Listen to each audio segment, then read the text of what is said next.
संगम नगरी प्रयागराज पहुंचे कांग्रेस पार्टी के राज्यसभा सांसद इमरान प्रतापगढ़ी ने बड़ा बयान दिया है।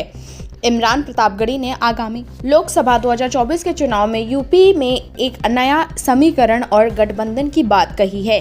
उन्होंने यूपी में सपा और बीएसपी के साथ ही आरएलडी और पीस पार्टी से गठबंधन में शामिल होने का संकेत दिया है। कांग्रेस नेता इमरान प्रतापगढ़ी ने कहा है कि यूपी में कांग्रेस पार्टी इस बार के लोकसभा चुनाव में 20 से ज़्यादा सीटों पर जीत दर्ज करेगी। इमरान प्रतापगढ़ी ने सीधे तौर पर कहा है कि आने वाले समय में यूपी में जो नया गठबंधन बनेगा वह सभी को चौंकाएगा। उन्होंने यह भी कहा है कि कांग्रेस पार्टी इस बार के लोकसभा चुनाव में नए क्लेवर और तेवर के साथ मैदान में उतरेगी।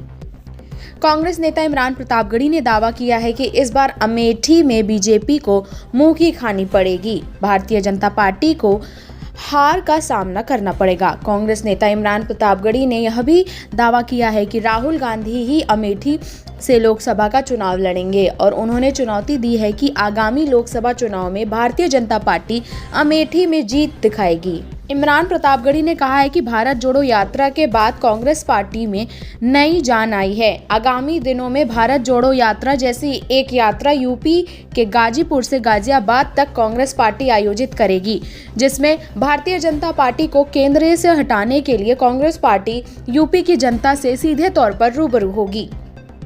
वहीं यूपी में श्री रामचरितमानस को लेकर समाजवादी पार्टी के राष्ट्रीय महासचिव स्वामी प्रसाद मौर्य द्वारा सवाल खड़ा करने पर इमरान प्रतापगढ़ी ने सीधे तौर पर कहा है कि कांग्रेस पार्टी किसी धर्म ग्रंथ के खिलाफ नहीं है। कांग्रेस भारत जोड़ने के लिए निकली है।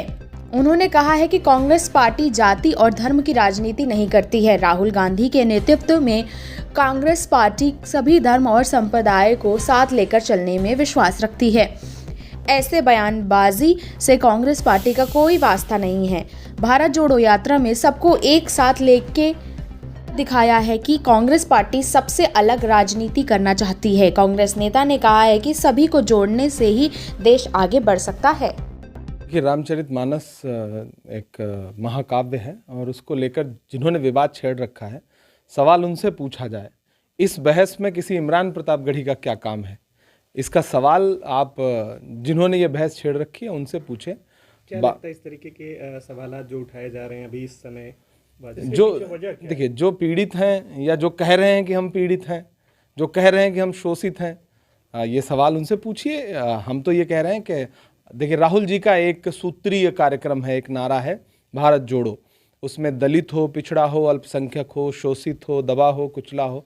हमने 5 महीने लगातार भारत जोड़ो यात्रा करके सबको एक साथ ले करके चल करके ये दिखाया कि हम सबसे अलग राजनीति करना चाहते हैं। हम किसी महाकाव्य पे कोई प्रश्न नहीं खड़ा करना चाहते, हम धर्म की राजनीति नहीं करना चाहते, हम जाति की राजनीति से भी ऊपर उठ के, कांग्रेस कहती है सबको जोड़ने से ही देश आगे बढ़ सकता है।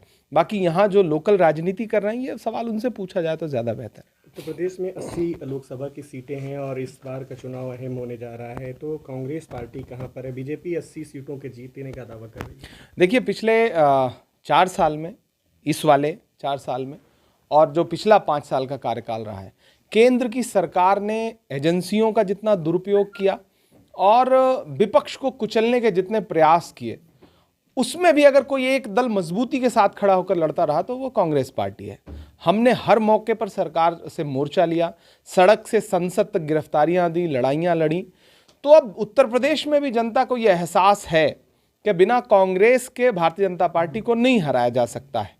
हम उसी मिशन के तहत आगे बढ़ेंगे और जिस तरह 2009 में हमने 21-22 सीटें जीती थी, हमारे टारगेट ऐसे ही हैं। हमने कुछ सीटें चिन्हित की हैं और अभी उत्तर प्रदेश में भी एक गाजीपुर से गाजियाबाद तक आपको एक यात्रा नज़र आएगी जो इस छोर से उस छोर तक उत्तर प्रदेश को जोड़ने का काम करेगी और पूरी कांग्रेस पार्टी उसमें दिखेगी। भारत जोड़ो यात्रा के दौरान जिस तरह उत्तर प्रदेश में जन समर्थन मिला राहुल गांधी जी को, उसने हमारा हौसला बढ़ाया है और हमें लगता है कि उत्तर प्रदेश की जनता लोकसभा चुनाव में कांग्रेस को एक विकल्प के तौर पर देख रही है। इस बार केशव मौर्य समेत बीजेपी के तमाम जो बड़े नेता हैं, उनका दावा है कि रायबरेली भी छिन जाएगी। इस बार फिर से वो अमेठी जीत के दिखा दें। तो राहुल जी अमेठी आके लड़ेंगे क्या? हम सब उनसे कह रहे हैं और मुझे पूरा विश्वास है कि वो अमेठी लड़ेंगे इस बार।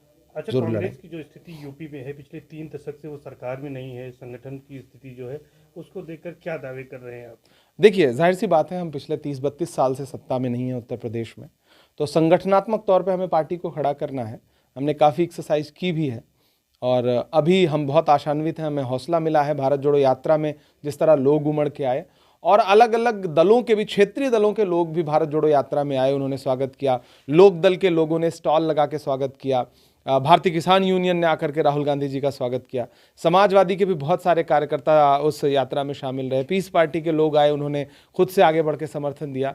तो इससे हमारा हौसला बढ़ा है और भारत जोड़ो यात्रा ने निसंदेह पूरे देश में एक माहौल खड़ा किया है। राहुल जी की लोकप्रियता बढ़ी है।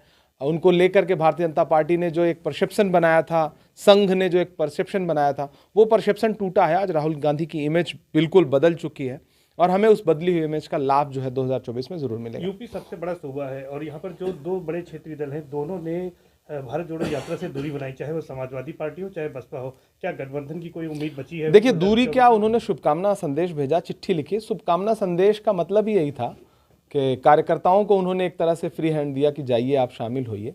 दूसरी बात, तो ये जो आपका प्रश्न है वो अभी थोड़ा जल्दी है। अभी गंगा जी में बहुत पानी बहेगा और 2024 नज़दीक आते आते आपको उत्तर प्रदेश में एक नया समीकरण दिखेगा, एक नया गठबंधन दिखेगा जो पूरे उत्तर प्रदेश को चौंकाएगा।